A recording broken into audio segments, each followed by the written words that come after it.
DSCR loans for short-term rentals in rural areas.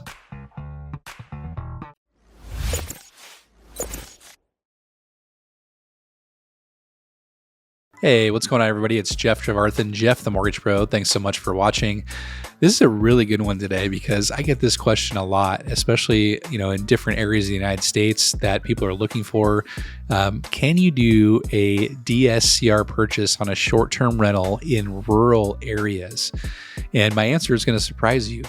Yes, you actually can. Before I actually get into the details of this, though, let's do me a quick favor. If you like these videos, go ahead and click on the like button down below.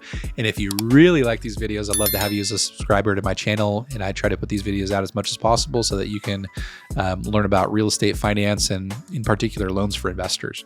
But what I'm going to look at today is short-term rentals. So short-term rental means that it's either rented out by the night or by the couple nights or by the week or maybe even by the month. So something that's in the very shorter term. Long-term rentals would be like a year long or more type of a rental. Mid-term rentals would be like 2 or 3 months or at least as a minimum. But short-term rentals are things that fall under that category, or one night or a couple nights or on a couple weeks type of a basis going forward. So what is a rural area?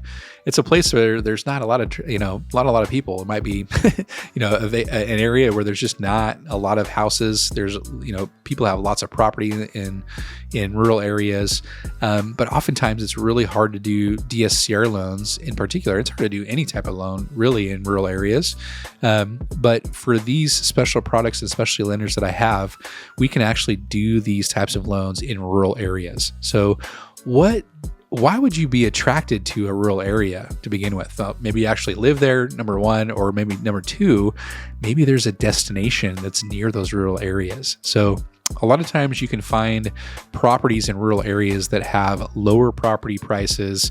And in turn, what that means for you is higher cash on cash returns going forward. So as investors, we're always looking to improve, number one, our cash flow coming in, and number two, the ability to acquire more assets going forward based off the assets we already have. So number two, why would you want to buy a property in a short-term rental market that's a rural area? Less competition compared to like metro Airbnbs.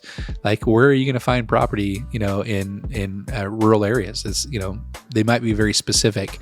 And number three, there's a lot of attraction type destinations in rural areas, things like cabins. You might be near lakes or mountains, hunting and fishing areas, mountain getaways. All of these things can be just gold mines for short-term rental type markets. Okay. So how do we as lenders look at short-term rental markets in rental areas? So many of the lenders that we use for DSCR loans in general and for short-term rentals as well use a form called the 1007, which gives us the market rent schedule. And what they're doing is comparing similar rentals in the area. So when we're doing short-term rentals in rural areas, they may significantly underestimate what the actual short-term rental income is because there's just not a lot of comparables sometimes in rural areas for short-term rentals. So some specialized lenders, and in particular the ones that I use what's called AirDNA to actually determine what the performance of a vacation rental might be in those types of areas.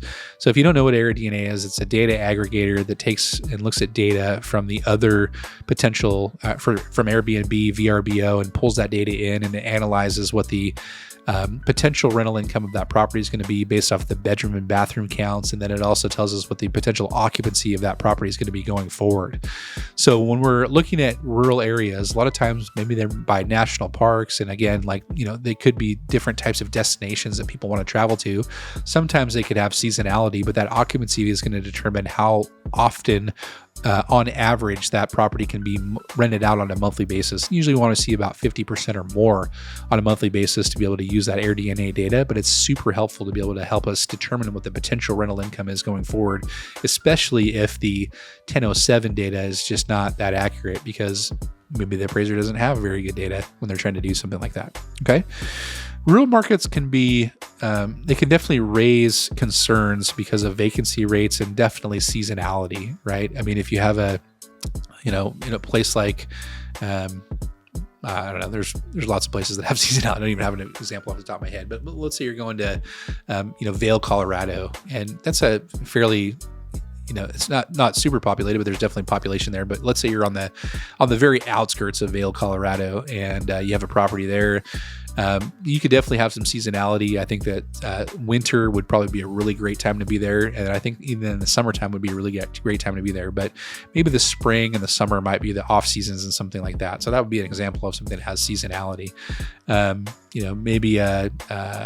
Those are some good examples for you. Hopefully that helps out. But so that's how we look at rentals for the DSCR loans going forward. Okay, number 3, common challenges with rural and short-term rental DSCR loans. Here's a couple of them. So appraisers may lack the comps, just like we talked about at number 2 there.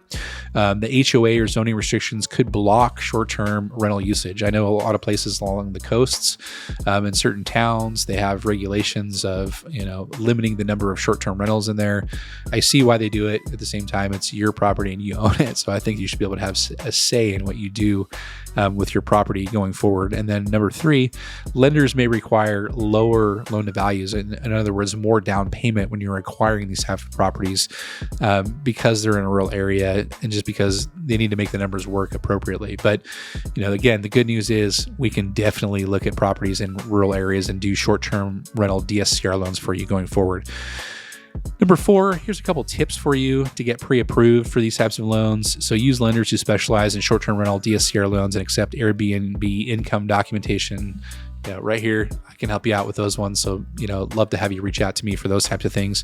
Provide a detailed short-term rental business plan. If you can, you could, probably use like a ChatGPT AI to help you put something like that together. If you don't know, just button it up a little bit on your own.